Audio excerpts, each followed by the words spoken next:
Meu nome é Geraldo Ventura. Nós vamos ver nessa videoaula, aula número 7, variação de uma função, sobre o estudo das derivadas. Essa é a penúltima aula da série. Essa aula se destina a alunos do terceiro ano do ensino médio ou do segundo grau. A biografia aí, matemática, esse livro aí do Scipione, né? E matemática, volume 3, né? Segundo grau, da editora Saraiva. Autora Iracema e Aida. As aulas passadas sobre derivadas, teve aluno que fez crítica aí que a aula é superficial, mas essa aula se destina para aluno do ensino médio. Nada impede de uma pessoa que está fazendo faculdade aí, cálculo 1, fazer uma revisão com essas aulas aí. Mas essa aula não se destina para aluno universitário, não. Essa aula se destina a aluno do ensino médio. Agora, se ele quiser fazer uma revisão com isso, tudo bem. Por isso que é superficial. Continuando aí, exercício número 3. Determinar os extremos e inflexões da função y igual a x sobre x mais 2 e esboçar um gráfico, obviamente o gráfico dessa função. Primeira coisa, nós vamos fazer o domínio da função f de x. Quando eu falo f de x, é a mesma coisa de y. A notação é diferente, mas representa a mesma coisa. Para você determinar o domínio, você observa que isso aqui é uma fração. Uma fração, não, o denominador não pode ser zero. Então, esse x mais 2 aqui tem que assumir um valor diferente de zero.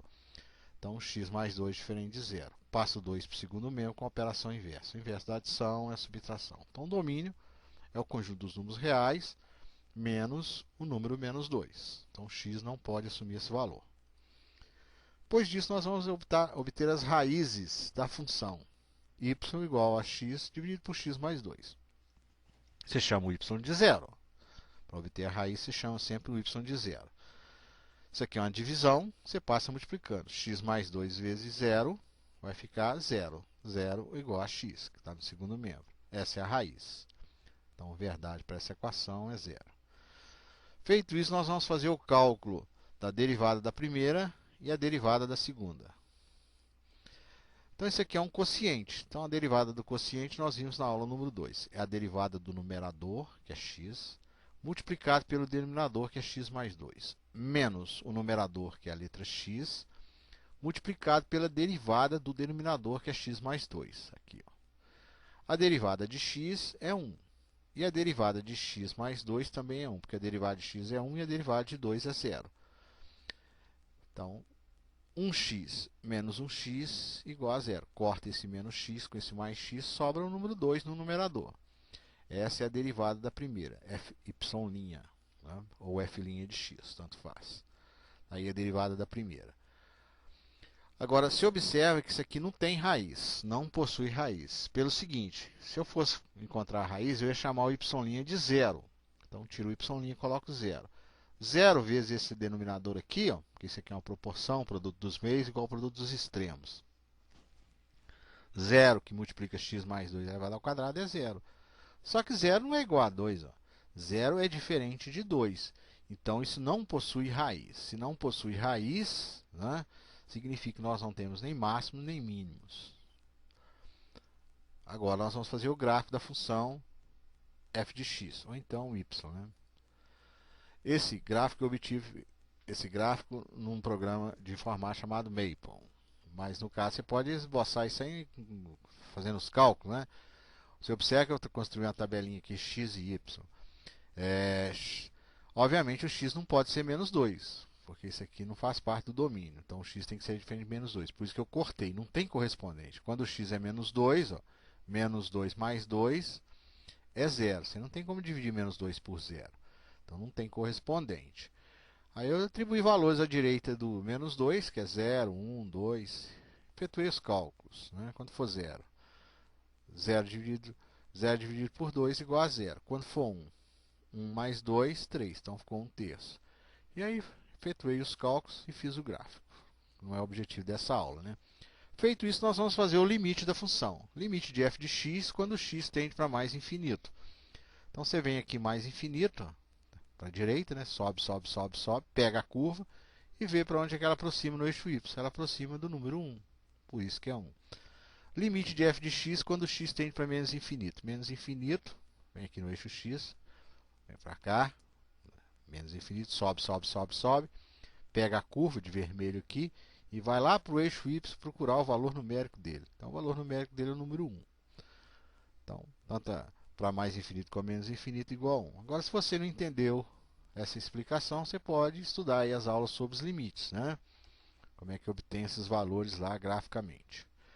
Agora, o limite da função, quando você tende para o ponto de descontinuidade, que é o ponto menos 2 aqui. Ó. Quando x é igual a menos 2, você não tem nenhum correspondente em y, correto? Então, menos 2 à direita, limite lateral à direita. Você vem à direita do 2, né? Desce, desce, desce, desce, desce, desce, desce, desce, desce, toca a curva e procura lá o valor menos infinito. E depois o limite da função é menos 2 à esquerda. Esse x tendendo a menos 2 elevado a menos, significa um pouquinho antes do menos 2. Então você sobe, sobe, sobe, sobe, sobe, sobe, sobe, toca a curva, procura o eixo y, e do lado positivo, infinito. Então, caso você não tenha entendido, aconselho você a estudar as aulas sobre limites. Então, dessa maneira, está concluído aí o terceiro exercício. Exercício número 5.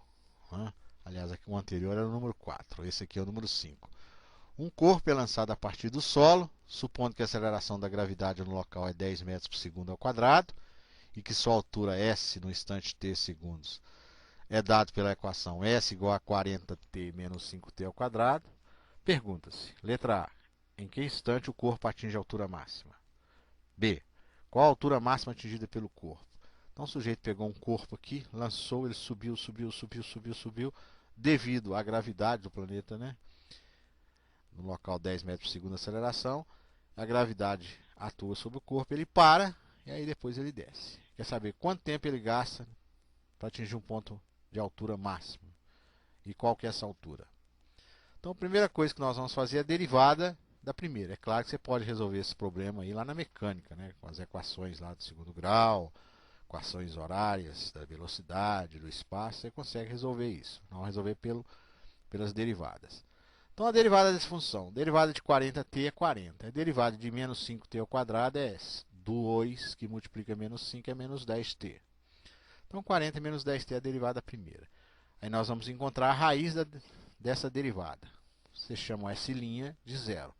Então 40 menos 10t é igual a zero. Essa é a equaçãozinha de primeiro grau. Passo 40 para o segundo membro com sinal trocado, operação inversa, né? Inversa da adição e subtração. Se 10t é igual a menos 40, t é 40 dividido por 10, menos dividido por menos, mais. Então 4 segundos. Então o tempo que ele vai gastar na subida, né? Tempo de 4 segundos. Agora a derivada da segunda.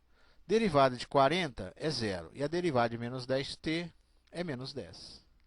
Então você observa que isso aqui não tem raiz, não possui. Né? Como é que eu vou igualar menos 10 a zero? Né? Isso é um absurdo. Agora eu posso comparar. O menos 10 ele é um número menor do que zero. E nós vimos isso na aula número 6, que quando é menor que zero, quando você compara, você tem um ponto de máximo. O desenho já te dá aqui, ó, ele subiu, subiu, subiu, atingiu um ponto máximo, depois ele desceu. O próprio desenho já está indicando isso. Então é um ponto de máximo.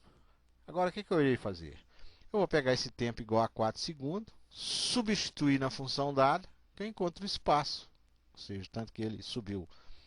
Então no lugar do t, eu estou introduzindo o valor 4. 40 vezes 4, 160. 4 ao quadrado, 16. 16 vezes 5, 80. Vai ficar 160 menos 80, que é igual a 80 metros. Então significa que esse corpo subiu 80 metros, e aí ele parou, né? 4 segundos depois, aí ele para, aí depois ele desce. Né? Essa é a interpretação geométrica aí desse problema. Até a próxima videoaula, que é a aula número 8, a última aula aí